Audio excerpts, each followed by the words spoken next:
A'udzu billahi minasy syaithanir rajim. Bismillahirrahmanirrahim. Al-qari'atu mal-qari'ah. Wa ma adraka mal-qari'ah. Yauma yakunun nasu kal farashil mabthus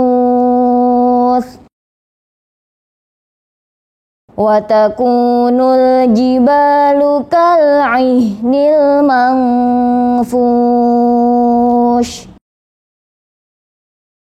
fa amma man thaqulat mawazinuh fahuwa fi 'ishatin radiyah wa amma man khaffat mawazinuh fa ummuhu hawiyah wa ma adraka ma hiyah narun hamiyah. Shadaqallahul azim.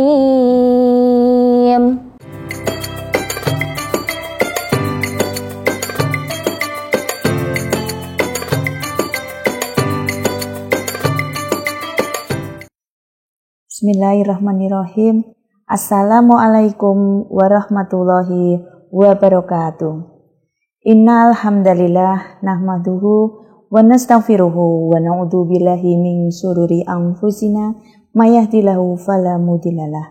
Asyhadu an la ilaha illallah wa asyhadu anna Muhammadan abduhu wa rasuluh la nabiyya ba'da. Rabbi ishrah li sadri wa yassir li amri wahlul 'uqdatam min lisani yafqahu qawli.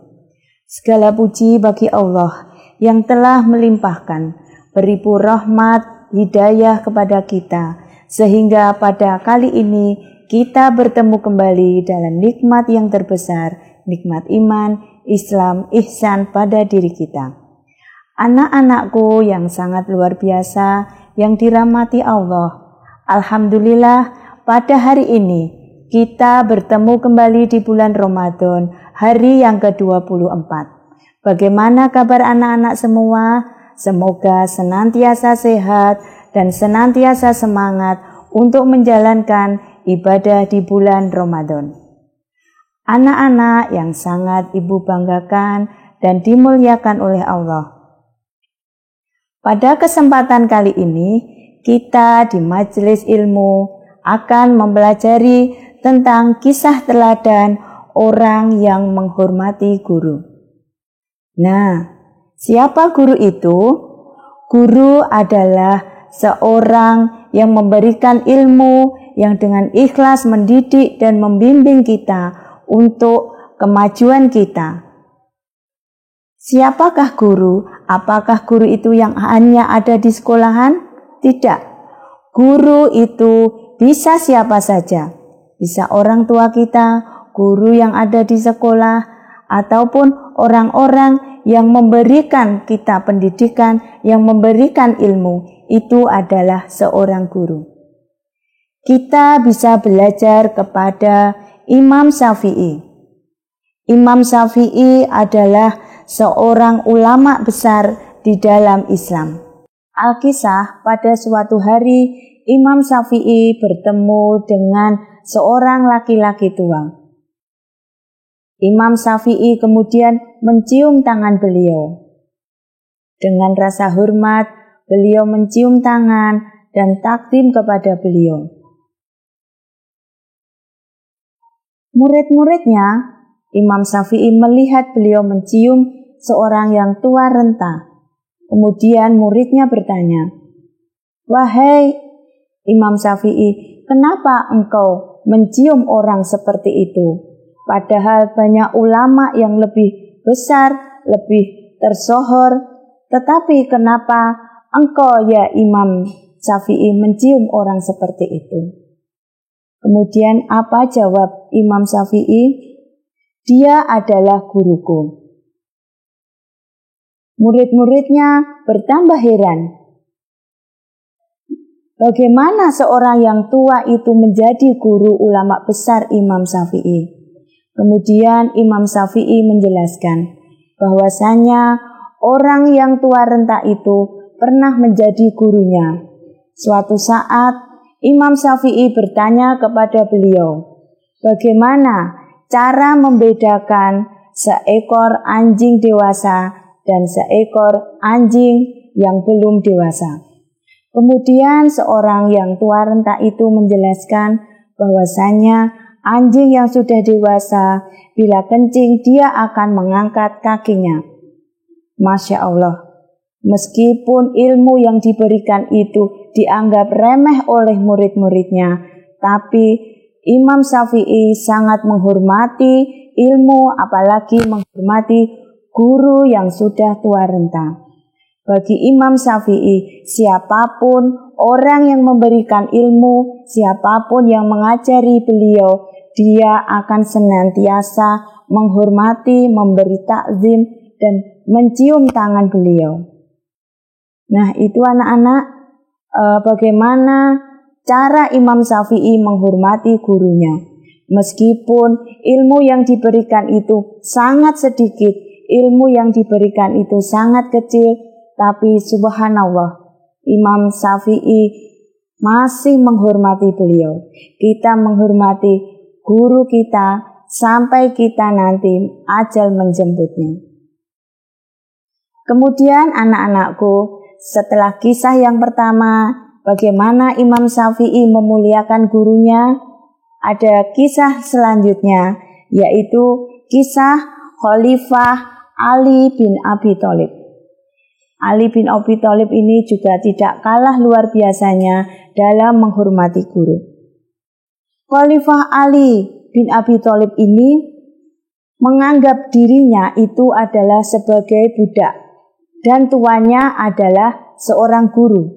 Jadi kita dalam mencari ilmu, menuntut ilmu, bisa mencontoh, mendudukkan kita murid itu sebagai budak, kemudian guru itu adalah sebagai tuannya.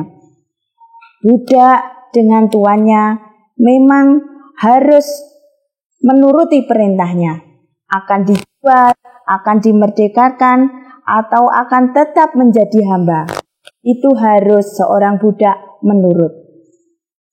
Masya Allah ya anak-anak, Ali bin Abi Thalib adalah seorang ulama dan khalifah. Memposisikan dirinya di dalam mencari ilmu sebagai budak. Jadi Sayyidina Ali bin Abi Thalib memposisikan dirinya dalam mencari ilmu, diibaratkan beliau sebagai budak, sedangkan gurunya adalah sebagai tuannya. Jadi sejatinya begitulah memuliakan seorang guru itu. Adalah kewajiban setiap murid memuliakan seorang guru. Memuliakan guru itu tidak terbatas waktu dan tidak terbatas tempat, baik di sekolah, di jalan, di rumah, ataupun di taman. Seorang guru harus tetap kita muliakan kedudukannya. Memuliakan guru tidak saat berada di lokasi sekolah, tidak saat menjadi guru kita, meskipun beliau sudah purna tugas atau berpindah tempat tugas, kita harus senantiasa tetap memuliakan guru-guru kita. Rasulullah Shallallahu Alaihi Wasallam dalam penghormatan guru, memuliakan guru, itu sudah mengajarkan pada kita harus dimulai dengan hati yang bersih, harus dimulai dengan nurani kita. Tidak boleh memaksakan diri, hanya berpura-pura untuk menghormati guru, misalkan saja sewaktu di sekolahan, tapi di luar sekolahan kita tidak menghormati guru. Itu tidak boleh. Dimanapun harus menghormati guru, di mana saja dan kapan saja. Menghormati guru dan memuliakan guru akan berbuah kasih dari Allah apabila kita mulai kita berangkatkan dari hati yang bersih dan hati yang tulus. Rasulullah di dalam hadisnya mengungkapkan bahwasanya saya adalah kota ilmu dan Ali adalah pintunya. Sungguh luar biasa, hadis ini menunjukkan betapa ilmu Sayyidina Ali itu sangat tinggi sehingga Rasulullah sampai menjuluki beliau dengan babul ilmi atau pintu ilmu. Banyak sekali ilmu-ilmu yang disampaikan kita pelajari yang disampaikan oleh Ali bin Abi Thalib. Banyak petuah-petuah, banyak pepatah yang bisa kita ambil manfaatnya, kita ambil ibrahnya, yang bisa kita pelajari untuk bekal kita yang akan datang. Anak-anakku yang dirahmati Allah dan sangat ibu banggakan. Ada kisah lain yang ketiga, yaitu Hisam bin Amr. Hisam bin Amr ini meskipun masih kecil, oleh bapaknya, oleh orang tuanya disuruh belajar dengan Imam Malik. Oleh ayahnya, Hisam bin Amr ini sampai dijualkan rumahnya dengan harga 10.000 dinar. Subhanallah, itu kalau dihitung rupiah zaman sekarang 10.000 dinar itu sama dengan 25 miliar. Itu rumahnya dijual, kemudian peternakannya dijual untuk membekali putranya Hisam agar bisa belajar ilmu-ilmu hadis kepada Imam Malik. Sesampainya di Imam Malik, Hisam kecil mengutarakan, "Hei Imam Malik, saya akan berguru kepada engkau. Saya akan mencari ilmu kepada Imam Malik." Tetapi oleh Imam Malik bagaimana? "Pergilah ke sana. Kamu masih anak-anak. Bermain saja dengan teman-teman seumuranmu. Di sana banyak mainan. Nikmatilah masa kecilmu." Begitu pesan Imam Malik. Tapi Hisam bagaimana? Dia tetap bersikukuh, dia tetap bersikeras ingin belajar sesuai apa yang diwasiatkan oleh orang tuanya. Suatu hari Imam Malik mengutus muridnya untuk mencambuk, untuk memukul sang Hisam kecil itu sebanyak 15 kali. Karena apa? Karena Hisam ini ingin belajar tentang hadis yang dipelajari Imam Malik. Kemudian suatu hari Hisam kecil ini pun tidak terima. Hisam kecil menghadap kepada Imam Malik. "Ayahku mengutus ke sini untuk belajar kepada engkau ya Imam Malik. Ayahku menjual rumahnya dan lain-lainnya agar aku bisa belajar kepadamu. Demi Allah, nanti aku akan menuntut Imam Malik karena tidak mau mengajarkan ilmunya kepada saya." Kisah selanjutnya, kisah yang ketiga, yaitu kisah Hisam bin Amr yang akan berguru kepada Imam Malik. Pada suatu hari, Hisam bin Amr diutus oleh ayahnya untuk belajar hadis kepada Imam Malik. Ayah Hisam menjual rumah dan pekarangannya yang seharga 10.000 dinar. Nah anak-anak, 10.000 dinar itu kalau zaman sekarang sekitar 25 miliar. Subhanallah, sangat banyak sekali orang tua Hisam untuk membekali Hisam belajar kepada Imam Malik. Pada suatu hari, Hisam sampailah kepada Imam Malik. Setelah bertemu dengan Imam Malik, Hisam disuruh pergi oleh Imam Malik. "Pergilah kamu bersama anak-anak seumuranmu. Pergilah kamu bermain dengan mereka. Karena umurmu masih terlalu kecil untuk mendalami ilmu-ilmu hadis. Tetapi Sang Hisam kecil masih ngotot, ingin belajar dan tidak mau pergi dari hadapan Imam Malik. Imam Malik yang terkenal sangat bijaksana dan sungguh luar biasa dalam keilmuan hadisnya. Suatu hari Imam Malik mengutus muridnya untuk memukul si Hisam kecil, karena si Hisam kecil ngotot tidak mau pergi, tetap ingin belajar hadis. Setelah dipukul 15 kali, Sang Hisam kecil menghadap kepada Imam Malik. Hisam berkata, "Ayahku mengutus aku ke sini untuk belajar kepadamu, hai Imam Malik. Tapi kenapa engkau memukuli aku? Ayahku sudah menjual rumah dengan harga 10.000 dinar." Kemudian Hisam pun juga berkata, "Demi Allah, aku akan bersaksi di hadapan Allah, akan mengatakan kepada Allah bahwa Imam Malik tidak mau mengajarkan ilmu hadis kepadaku." Selanjutnya, apa yang terjadi anak-anak?